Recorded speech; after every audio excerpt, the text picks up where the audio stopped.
السلام عليكم ورحمة الله وبركاته وولالكين عبد الله آدم شيخ علي maantana waa barnaamijkeenii dhiirigelitaanka qaybtiisii shanaad.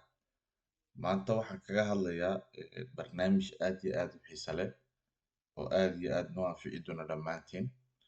Waxaan maanta soo diyaariyey barnaamijkan waa marka uu qofku rabo in uu si degdeg ah amba si dhaqso badan in uu ku barto skills amba xirfad oo markii hore uu garanayn. waxa uu markaa uu sameynayaa 7 qaabood amba 7 ficil hadda uu sameeyo way u fududaanaysaa skills kaas uu rabo in uu barto muddo yar gudaheed. waxa uu ku baran karaa waxa uu rabo inuu degdeg ku barto muddo 7 amba 7 cisho. Yani dadka qaarkood waxay ku oranayaan 7 cisho wax lagu baran karo way adag tahay oo niyadda ayay kaa jebinayaan.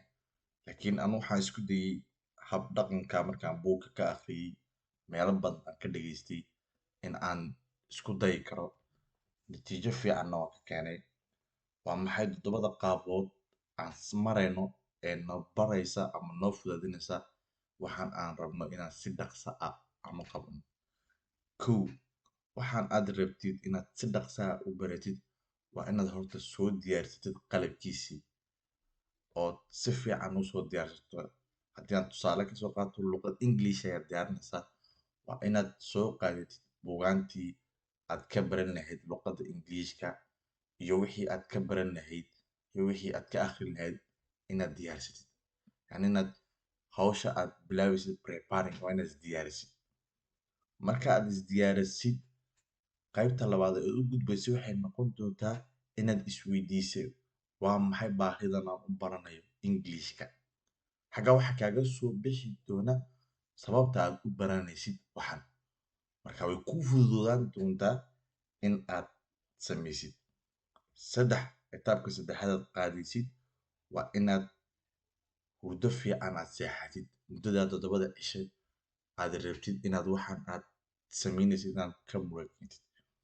hurdo kugu filan oo caafimaad qabta sababtaa waxaa la doonayaa maskaxdaadu inay aad iyo aad xoog u shaqeyso.